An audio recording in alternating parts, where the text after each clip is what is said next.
What your ex says and the mindset they're in when breaking up with you can be confusing, but no more. I am going to translate the bullshit your ex said when they broke up with you and get into their mindset. I love you, but I'm not in love with you. It's not you, it's me.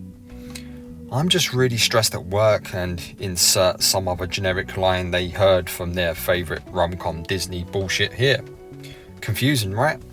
Not when you know how a dumper thinks and the hogwash they'll say to make themselves feel better about breaking up with you. Let's get into it. Welcome back to This Isn't Love Advice TV or Coach Lee. I actually give relationship advice and breakup advice that doesn't suck and isn't bullshit. So welcome back to the Love Fix. It's Nick, as always, doing my best to get you through your breakups as easily and as healthily as possible. If today's video is not enough for you, my coaching link for a one-to-one session with me is in the description below. Feel free to hit it and book a session. If that's not enough for you, come and join the Facebook group. It's the one that says Facebook in the description, you know, FACE book. Click that one, come join the group. It's amazing there. Okay, enough silliness. The day has come. The moment the dumper has been building up in their heads for weeks, months, and sometimes even years is here. Something in the relationship with you stopped working and their emotional attraction for you has fallen below 50%. They have been trying to create distance because they feel smothered, which typically causes the dumpee to act anxiously and wanting to be closer to the dumper. Text messages are reduced to a once-a-day thing with one-word answers. Sex dried up a long time ago and you have to make an appointment just to get a hug from your partner. The dumper, feeling stifled by the dumpee's need for closeness to soothe their anxiety, wants an easy way out. They've been building the dumpee up in their heads to be the monster they need to get away from. They may look for any excuse to start an argument, like, if they leave that fucking toilet seat up one more time, we're done. Or, if they buy orange juice with pulp in it, I can't take this anymore, I can't do orange juice with pulp. You get the picture. The dumper gives you those soul-crushing words, I love you, but I'm not in love with you. What does that mean? I'm glad you asked. Well, you didn't ask, I've just convinced myself you've asked so I can narcissistically make content about this.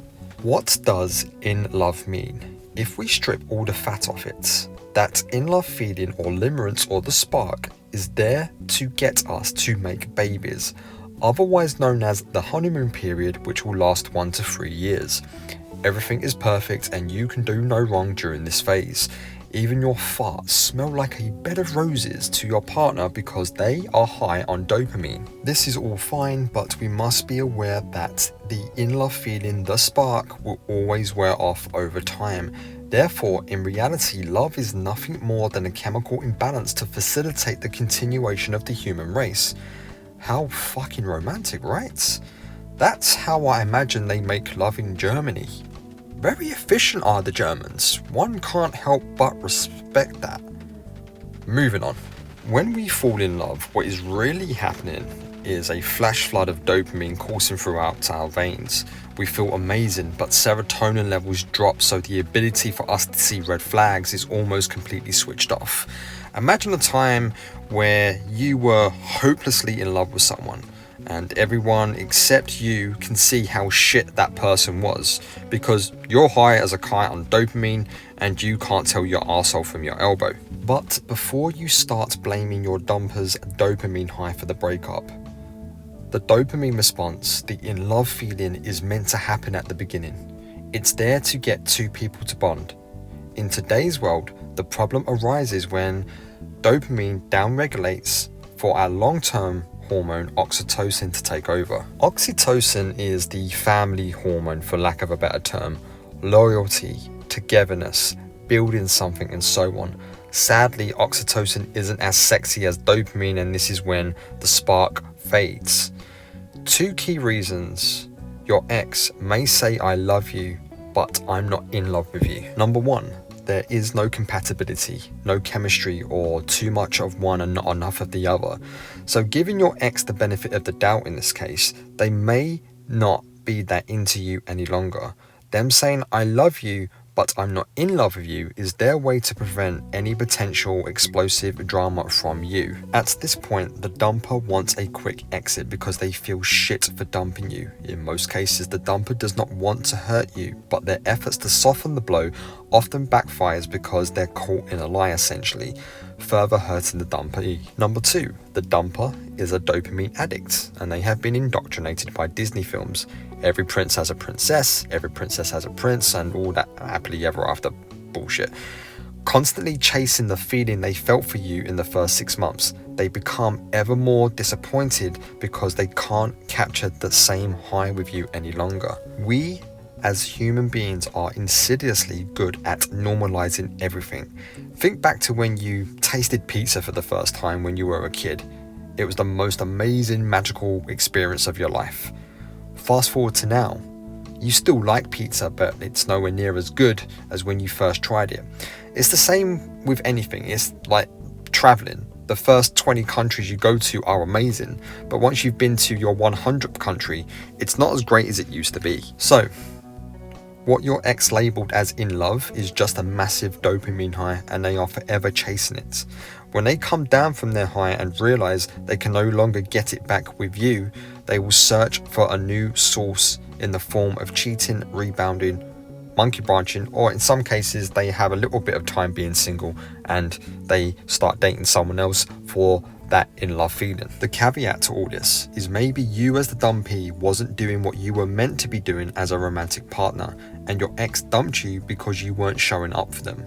This certainly does happen, and I see it all the time. If that is the case, then your dumper probably falls into the category of a lack of compatibility or chemistry, and they were probably right to end the relationship with you. If you were showing up for your ex, the relationship was good, and they blindsided you with a breakup, they probably fall into category 2, the dopamine junkie, and you probably should never ever take them back.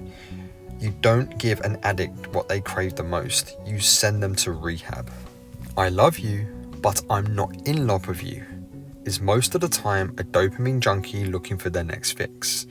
It's not you, it's me really means it's not me, it fucking is you, because you're fucking annoying and you wasn't doing what you were meant to be doing in a 50-50 partnership. When a relationship gets to a certain point, the spark, the passion and wanting to have sex 7 times a day will fade. When that fades, a new love should emerge. Loyalty, family, togetherness. We will ride out the storms instead of jumping ship. Sadly, most people do not have the emotional awareness or tools to carry this out. So what to do? Let them go. Let them go get high on dopamine with someone new, because in most cases they won't have the emotional awareness, and what they did to you, they will do to the next person. By all means, please fully enjoy the in love feeling, enjoy the honeymoon phase, but you must know, not think, you must know that one day it will fade, and you therefore need to manage your expectations. Sexual attraction for anyone you're with, for anyone you're dating, will go up and down. Romance will always fade away. So, if you are going to have a relationship with someone, you best damn make sure that the foundations are built on something other than dopamine, limerence, romance, and just wanting to fuck each other. Otherwise, you're only headed in one direction for a breakup, which will probably result in you listening to this channel longer than you have to and on a call with me trying to figure this stuff out. And if you do need to be on a call with me to figure this out, I will do my best to help you. I will give you honest advice. I will give you a safe space. I will listen. I will sit in the mud with you, and I will do my best to guide you through this horrible time. All the jokes aside, I'm here to help. I'm here to tell you that you are enough. There is another side to this. You will get through it, and you will level up if you do the work. And that's all I have for today. I hope you're well. I hope today is a little bit better for you. I hope you can see the light at the end of the tunnel, because it does exist, and you will get there. Have a good day, feel better, you are enough, and I'll see you on the other side.